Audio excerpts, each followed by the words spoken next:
What's up, everyone? We're back again with quick theory lesson number 3 now. So today I'll show you a couple of ways that you can discover new chords by using only the chords that you already know. So the first way, and the most simple way of all, is you simply take any chord that you know and you change one note in that chord. So, right?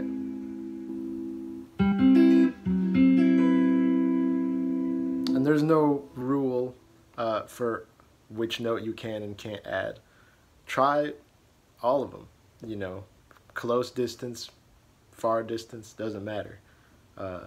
Related to the key, unrelated, complex implications. Try it all, and especially if you're a guitar player, right? A lot of times,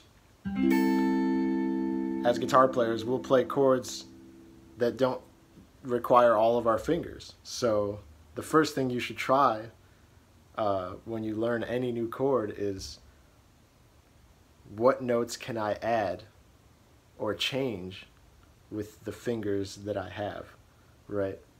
And when you have fingers that aren't doing anything,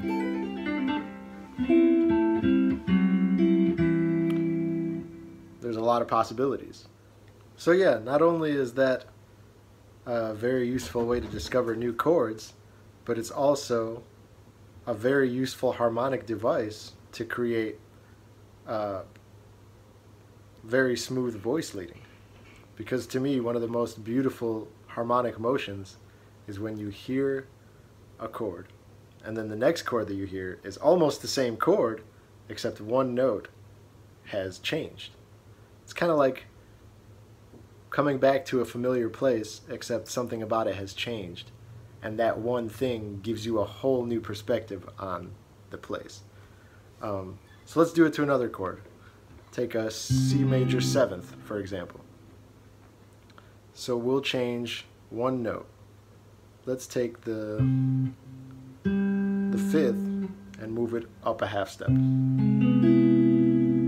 So now you have, that's beautiful. Let's move it again, another half step.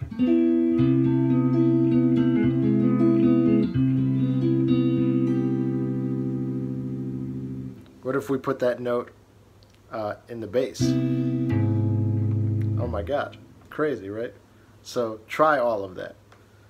Next way I'd like to show you is inversions.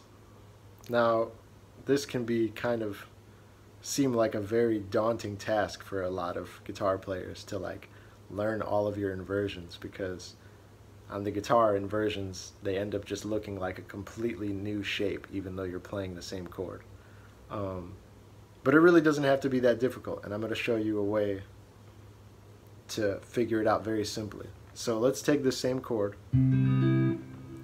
First thing you want to do is analyze the notes that you have, right? So let's analyze it from the root note, right?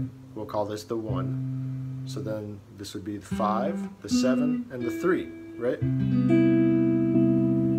it doesn't matter how you analyze the chord, what you call the root, it'll work the same way. So let's go with that. And so since we have the 1, 5, 7, and 3, now we're going to move each voice up to the next closest available chord tone. So the 1 would move up to the 3rd, the 5 would jump up to the 7th, the 7 would move up to the 1, right? And the 3 would move up to the 5. So there's the first inversion. And you just keep doing that all the way up.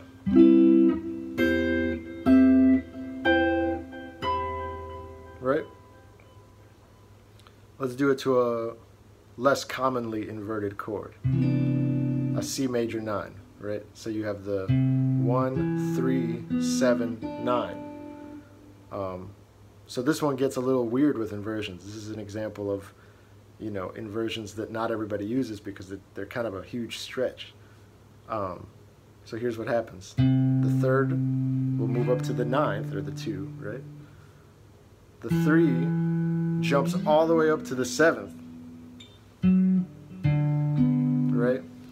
And then the 7 will move up to the 1, and the 9 will move up to the 3. So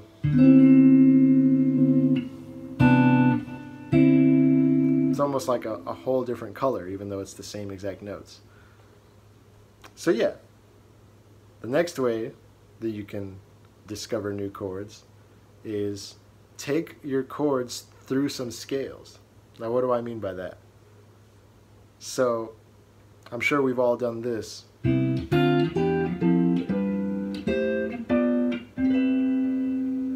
So what am I doing there? I'm taking this same chord, C major 7, and I'm moving it through a C major scale. So every note moves up, just like in the inversions. Every note moves up to the next available note, in this case in a scale. So the 1 would move to the 2, right? The 5 moves to the 6, etc., etc. And you get this. All of your basic 7th chords in a major key. Now, one way you can spice up that concept is just by applying some different scales.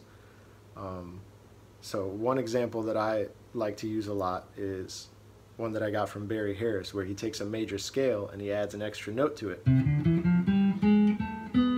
Between the 5 and the 6 of a major scale, he adds that chromatic passing tone. So now when we do the same thing and take that chord through that scale, we get a whole new set of chords.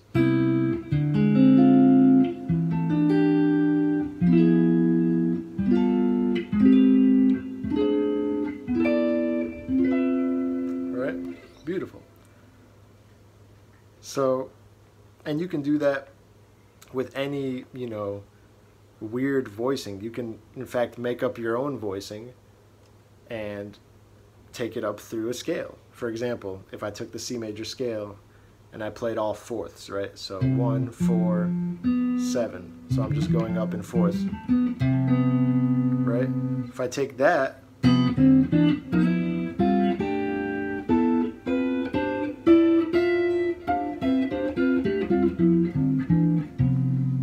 right, you get a whole palette of chordal chords, or fourth voicing chords. And I can use that as a sound over anything that essentially I know that would work with a C major scale, like a D minor 7 chord, right? I know that I can use the C major scale, and so all those fourth voicings that I've worked out are kind of just an option, and I'm not necessarily worried about what the actual extensions that I'm using are. I'm just kind of using it as a broad kind of concept, like just a sound that works with D minor 7.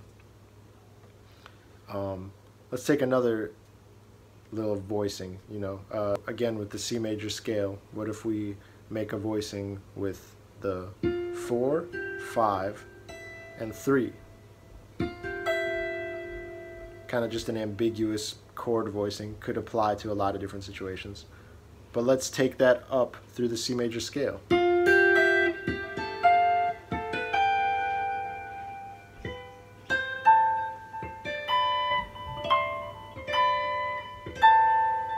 Right? Beautiful.